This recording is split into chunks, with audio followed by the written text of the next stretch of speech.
The golden light of the setting sun poured over the Manhattan skyline, casting long shadows across the floor-to-ceiling windows of Ethan Harrington's penthouse. The space, sleek, modern, and dripping in luxury, was a picture success. White marble floors gleamed beneath polished Italian leather furniture, and every corner whispered wealth. But that evening, the air felt heavy. Too quiet, too cold. Ethan sat on the edge of his pristine white sofa, elbows on knees, hands clenched tight. A bead of sweat rolled down his temple, even though the climate inside was perfectly regulated. Across from him, Clara Bennett sat upright in a sharp, elegant armchair. Her expression flickered between curiosity and something deeper, concern. "You've been quiet all day," she said, her voice soft, but edged with something brittle.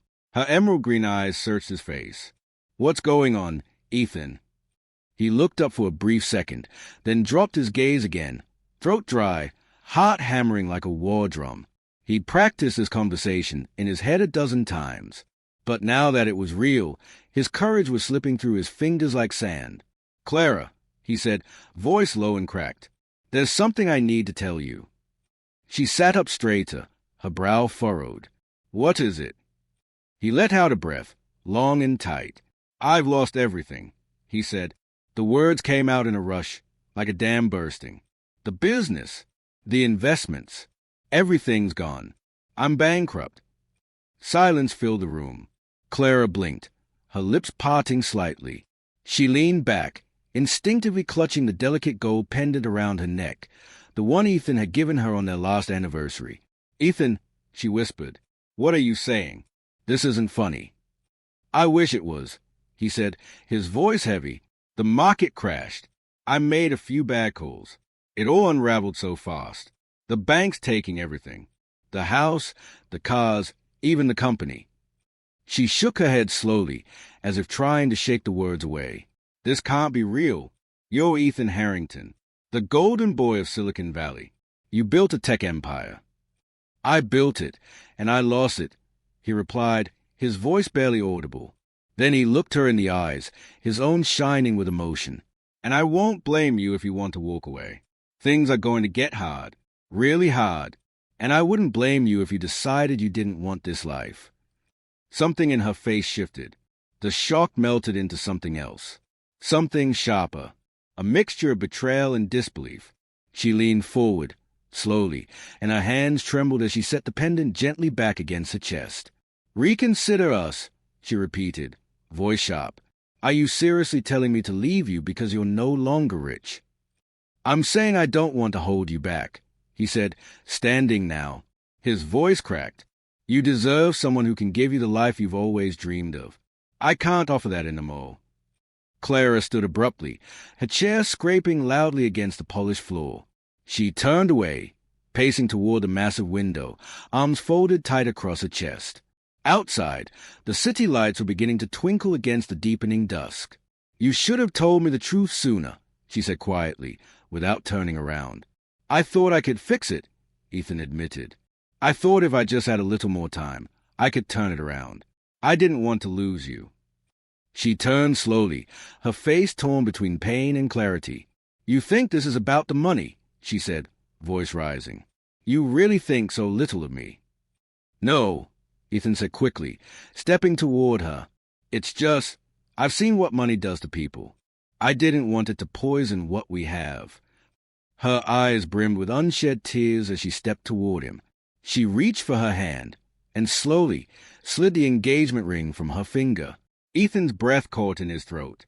She placed the ring gently on the coffee table between them. "Clara," he said, the sound of her name like a plea. "I need time," she said, cutting him off. Her voice was calm, but her hands trembled. "This isn't just about your bank account, Ethan. It's about trust. And right now, I don't know if I can trust you." She turned toward the door, heels clicking across the marble floor. Ethan followed her, panic rising like a flood in his chest. "Clara, please." She paused at the threshold but didn't look back. "Goodbye, Ethan," she said softly.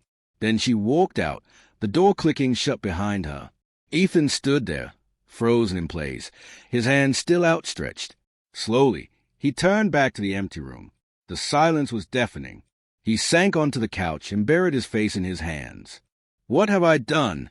he whispered into the stillness. The twinkling lights of New York glittered outside his windows like diamonds scattered across a dark sea. But their glow brought no comfort. Not anymore.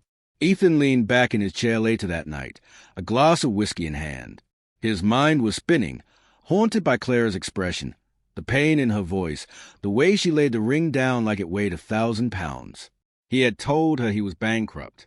It was a lie he'd crafted to test the depth of her love. In truth, Ethan wasn't broke at all. In fact, his tech startup had exploded in growth over the past year. He was wealthier now than he'd ever dreamed. Mansions, luxury cars, a private jet. He could buy it all. But the one thing he couldn't buy was certainty about Clara's heart. It all started 3 months ago at a charity gala. He had stepped away to take a phone call, and when he returned, he overheard something that planted a seed of doubt. He had just returned from a phone call when he heard it. Clara's friend Lauren, standing by the champagne bar, talking to another guest. "She's lucky to have him," Lauren had said, her voice laced with envy. But honestly, would Clara even be with Ethan if he weren't loaded? I mean, the guy basically prints money. The other guests had laughed, clinking their glass. Ethan had stood frozen, the sound of those words slicing through him like glass shards. Was it true?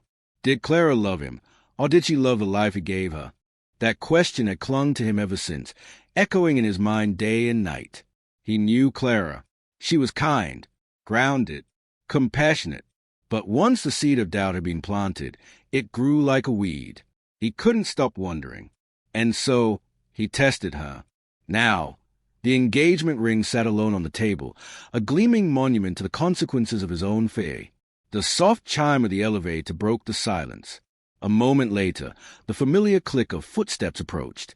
Ryan appeared in the doorway, Ethan's best friend and business partner, still dressed from a long day at the firm. "You look like hell," Ryan said, tossing his messenger bag onto the kitchen counter. Ethan gave a tired smile. "I feel like it." Ryan stepped closer, eyeing the whiskey glass in Ethan's hand and the haunted look in his eyes. "So," Ryan asked, pulling out a chair, "how'd it go?" Ethan leaned forward, rubbing his face with both hands. "She left." Ryan exhaled sharply and dropped into the seat across from him. His expression was a mix of concern and quiet judgment. "You told her you were broke and basically handed her a way out. What exactly did you think would happen?" "I had to know," Ethan muttered, his voice tight. "I couldn't marry her not knowing for sure." "Sure of what?" Ryan's voice sharpened. "That she wasn't after your money? Clara's not like that, and you know it." "I thought I did," Ethan whispered. "But then I heard Lauren at that gala, saying Clara wouldn't be with me if I wasn't rich. I couldn't stop thinking about it." "So your solution was to lie to her?" Ryan shot back, eyebrows raised. "To the woman you want to marry? You faked your own downfall to test her loyalty? Do you even hear how insane that sounds?" Ethan's jaw tensed. "I needed to be sure." Ryan shook his head, sitting back in his chair. "Ethan, love isn't a science experiment. You don't manipulate someone to prove they care. That's not trust, that's fear." Ethan stared down at his glass, the amber liquid catching the soft light. "Maybe you're right," he said quietly. "But what if I'm not? What if she only loves the life I can give her, not me? And what if you're wrong?" Ryan challenged. "What if she really does love you, and this little stunt just drove her away for good?" Ethan looked up. The weight of Ryan's words pressed down on him, heavy and suffocating. "I didn't think that far ahead," he admitted. "No kidding," Ryan said, standing now, pacing the room. "Look, I get it. You've been burned. You built all of this from nothing, and you don't want to lose it, or be used for it. I get that." He stopped and turned to Ethan. "But Clara isn't like those people. She never has been." Ethan's eyes flashed. "And how do you know that, Ryan? How do I know?" "You don't," Ryan said simply. "That's the thing about love. It's a leap of faith. If you can't take that leap, maybe you're not ready to get married at all." The words hit like a punch to the gut. Ethan opened his mouth, then closed it again. There was nothing to say. Ryan grabbed his bag and paused at the door. It's your life, man. But if you ask me, you're going to regret this. And when you do, I just hope it's not too late to fix it. He left, the door shutting behind him with a heavy finality. Ethan sat in silence, Ryan's last words echoing in his mind. What if she surprises you in a way you're not ready for? He didn't know the answer, but the thought filled him with dread.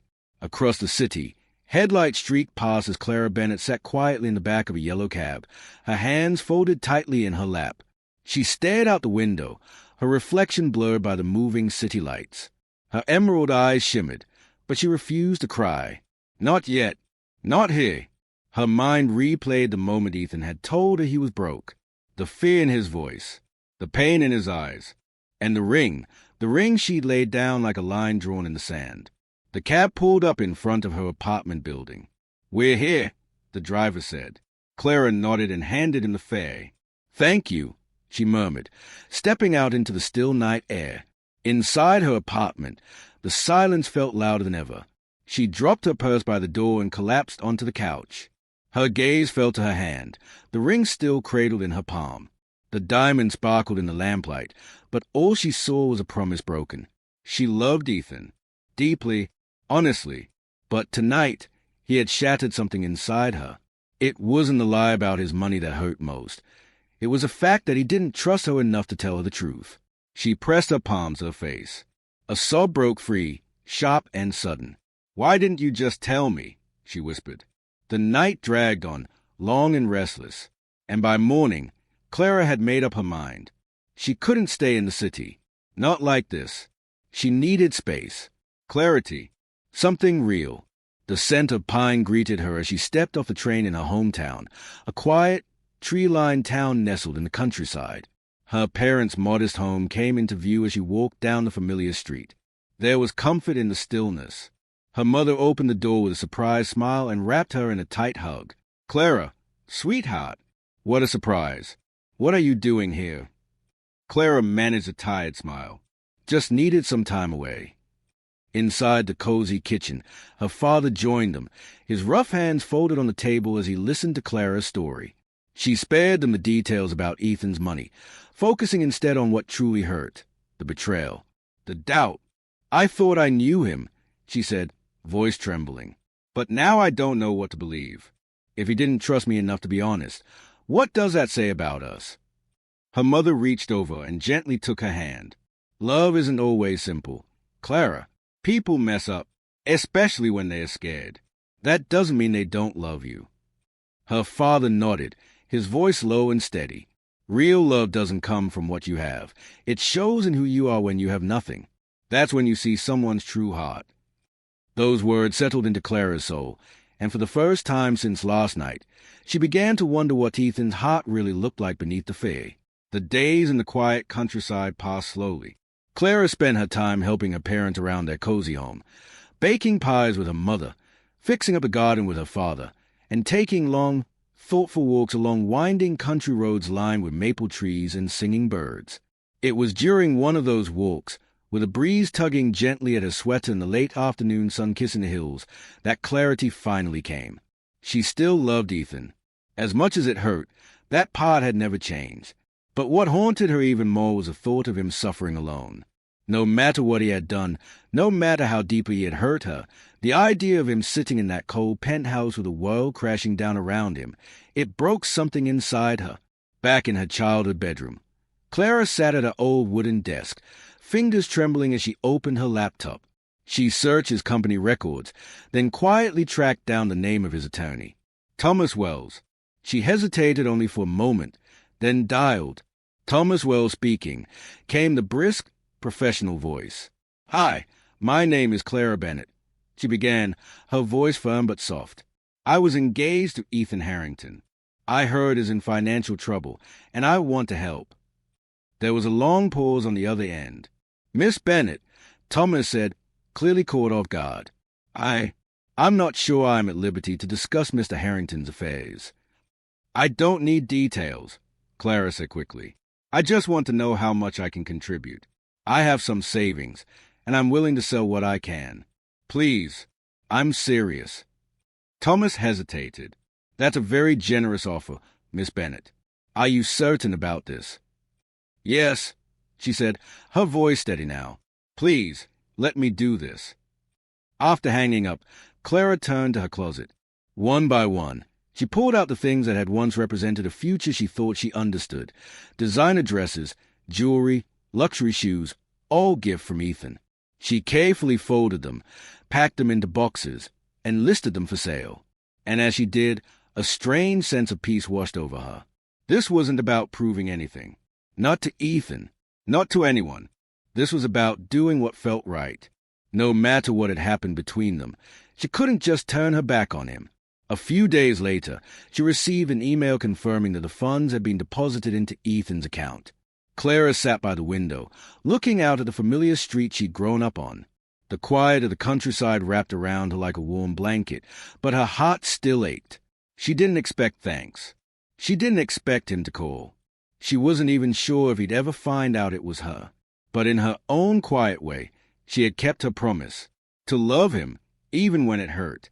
And for the first time since that night, a tiny flicker of hope stirred inside her. Maybe this was the beginning of healing, not just for Ethan, but for herself, too. Back in New York, Ethan Harrington sat at his desk, a storm of regret swirling inside him. The sun spilled through the penthouse windows, but it felt cold. Hello. His phone buzzed. It was his attorney, Thomas. Ethan answered, his voice low and tired. Ethan, Thomas said, careful and measured.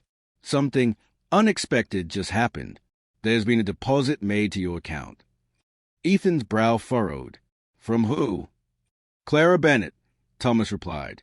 Ethan froze. She wired over what appears to be her entire savings account. It's not a large sum by your standards, but she also sent a message asking that it be used to cover any outstanding debts. She believed you were truly bankrupt. Ethan stood up abruptly, his heart thudding in his chest. Clara did what? She believed everything you told her, Thomas said quietly. She wanted to help, even now. Ethan collapsed back into his chair, stunned silent.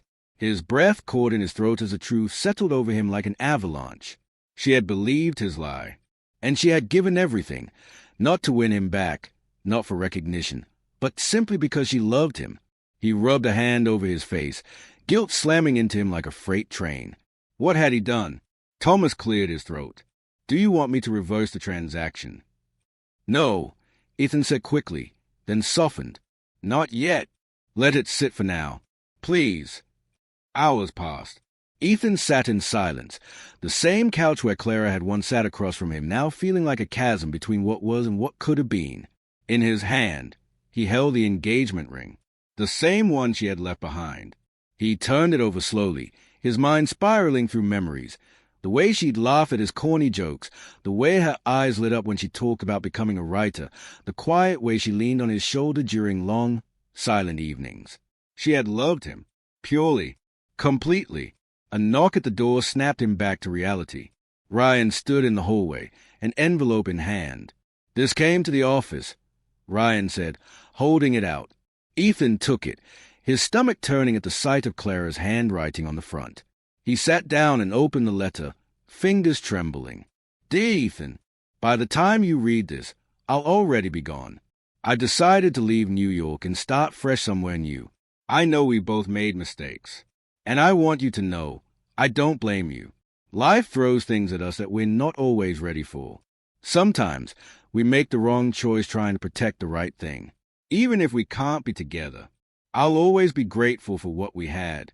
You taught me to dream big, to be brave, and to love deeply. Those memories will stay with me forever. I've done what little I could to help you. Not because I wanted anything in return, but because I meant what I said. I loved you, even when it hurt. I hope you find peace, Ethan. I hope you find someone who makes you feel safe to be exactly who you are. You deserve happiness. You always did. With love, Clara. Ethan lowered the letter slowly, his throat tightening, the ache in his chest growing unbearable. She was gone, and it was his fault. What does it say? Ryan asked gently. Ethan handed him the letter, unable to speak. Ryan read it, his face softening with every line. This, This is real love, he said quietly. She's still looking out for you, even after everything. Ethan buried his face in his hands. What have I done? He whispered. I wanted to test her love, and now I've lost her. Ryan placed a steady hand on his shoulder. You still have a chance, he said. But you've got to decide, Ethan. Are you willing to risk everything to win her back? Or are you going to let her go and live the rest of your life wondering what could have been? Ethan sat in the silence of the town square, her letter still trembling in his hand. Even if we can't be together, I'll always be grateful for the love we shared. Those words echoed like a hymn of regret in his mind. He thought of Clara, not just a woman he had fallen in love with, but the one who had loved him back, even when he was at his lowest, even when he had given her nothing but pain and a lie dressed as truth. She had deserved better. And now, he had to ask himself the hardest question of all. Was it too late to make things right? I don't know if she'll ever forgive me, Ethan finally said, his voice raw with emotion. Ryan stood beside him, watching quietly. There's only one way to find out, he replied. But you have to be honest this time. No tricks, no tests, just the truth. Ethan looked up, something steady flickering in his eyes. You're right. I owe her that much. And if she'll let me, I'll spend the rest of my life proving I deserve her. Ryan nodded, a faint smile curving on his lips. Then what the hell are you waiting for? The early morning train screeched as it slowed into the tiny rural station. Ethan Harrington stepped onto the frost-covered platform, the chill biting through his coat. He clutched the strap of his bag, nerves swirling in his stomach like a storm. His world of steel skyscrapers and buzzing Wall Street brokers felt a universe away. But in this little town, Clara's town, he hoped to find redemption. After hours of searching the streets, asking politely at diners, flower shops, and bookstores, a kindly old shopkeeper finally pointed him toward Main Street's little bakery. She's usually in there helping her folks. Sweet girl. Always brings me a cinnamon roll when they've got extra. Instead of walking straight in, Ethan came up with a plan. If he wanted to reach her heart, he had to speak to it, not just with words, but with memory. By sunset, the town square had been transformed. A local crew, folks Ethan had hired and offered a donation to the town's aging community center, worked with quiet purpose. Overhead, fairy lights crisscrossed between the lampposts, casting a golden glow over the cobblestone. Flower petals formed a soft, fragrant path toward a small stage. And on the stage, an easel. It displayed photos, each one a frozen moment in time. Their first weekend in Paris. Clara's head tossed back in laughter in a sun-drenched park. The snowy New Year's Eve when she whispered, I think this might be the happiest I've ever been. Do you think this work? Ethan asked one of the volunteers, a gray-haired man with a tool belt. The man chuckled. If she loves you, son, she'll never forget this. If she doesn't, well, at least you'll know you gave it your best shot. Ethan nodded, his throat dry. He checked his watch. It was almost time. Clara Bennett tugged off her apron, brushing flour from her sleeves as she walked home beneath the quiet sky. Her limbs were tired, her heart even more so. But as she passed the town square, she stopped. The sight before her took her breath away. The whole square shimmered under soft lights. Flowers framed the space in color and scent. Music drifted softly from unseen speakers. Drawn in by something she couldn't name, Clara followed the flower path. And then she saw them, the photos, their memories. Her lips parted in a quiet gasp. Her heart stuttered. She stepped closer to the easel, tears brimming in her eyes. Ethan, she whispered. A voice came from behind. Clara.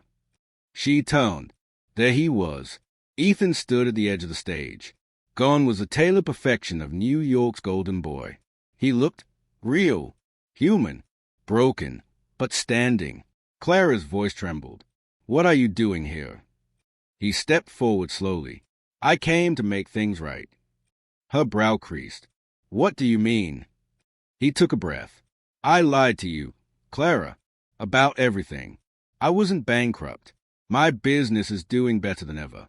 I told you that lie because I needed to know if what we had was real. Clara froze. Her hand flew to her mouth. You lied. I did, he said, shame thick in his voice. It was cool. Stupid.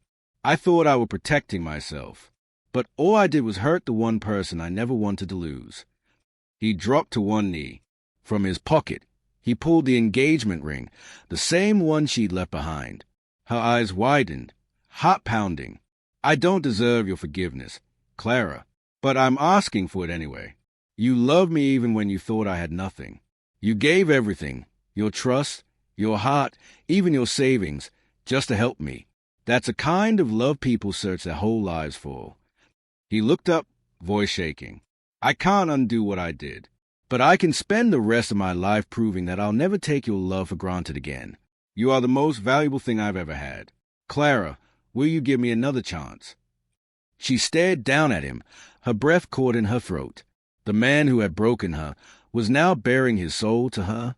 Her voice was quiet, trembling. I don't know if I can trust you again, Ethan. You broke something, and trust doesn't rebuild overnight. I know, he whispered, but I'll wait, for as long as it takes. You're worth it. You've always been worth it. Silence fell between them. The square hushed beneath the night sky. Clara's eyes drifted to the ring. Her fingers moved. Slowly, she reached out and took it. I don't have an answer for you tonight, she said softly, holding the ring close. But I'll think about it. Ethan closed his eyes, emotion washing over him. And for the first time in a long, long time, there was hope.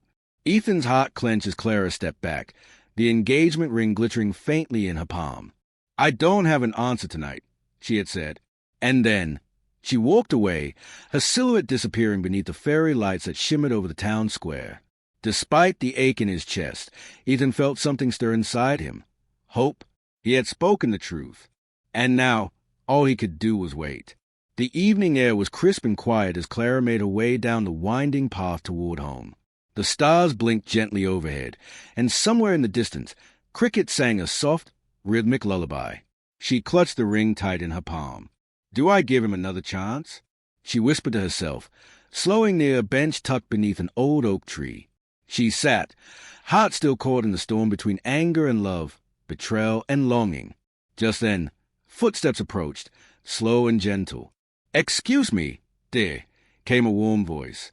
Clara turned to see an older woman, her silver hair pulled back neatly, her eyes kind and knowing. I didn't mean to intrude, the woman said, gesturing toward the square. But I saw what happened back there. It's not every day you see a man pour his heart out like that. Clara blinked in surprise. Oh, I didn't realize anyone was listening. The woman smiled softly, easing onto the bench beside her. It looked like you were at a crossroads. I've seen that look before. For a moment, Clara hesitated, but the woman's presence felt safe, like the kind of soul who had weathered life's storms and come out wiser. He lied to me, Clara whispered finally. He tested my love in the cruelest way, and part of me still loves him, but the other part doesn't know if I'll ever trust him again. The woman nodded gently. Let me tell you a story. Her voice was low, soothing, like a lullaby of experience. Years ago, my husband made a mistake. A big one. I was furious. Thought it was over. But then, he showed up every single day. Not with flowers or speeches, but with truth, humility, and time. And slowly, I realized something. Clara looked at her, waiting. Holding on to pain only made it heavier. And letting go? That didn't mean forgetting. It meant choosing peace. If someone's willing to fight for you the right way, maybe they are worth the risk. Clara looked down at the ring again, the woman's words gently rooting in her heart. But what if I'm wrong? She asked quietly. What if he hurts me again? The woman smiled, placing a gentle hand over Clara's. Then you'll have loved bravely. And there's no shame in that. Darling, none at all. Clara found herself walking back toward the square, her heart pounding louder with each step. The lights had dimmed slightly, casting a softer, more fragile glow. She spotted Ethan, sitting on the edge of the stage, his head in his hands. Ethan, she called gently. He looked up in an instant, standing to his feet as if pulled by her voice. His eyes searched hers with quiet desperation. You came back, he breathed. She stepped closer. I've thought about everything, she said softly. About what you did and what we had. He nodded slowly.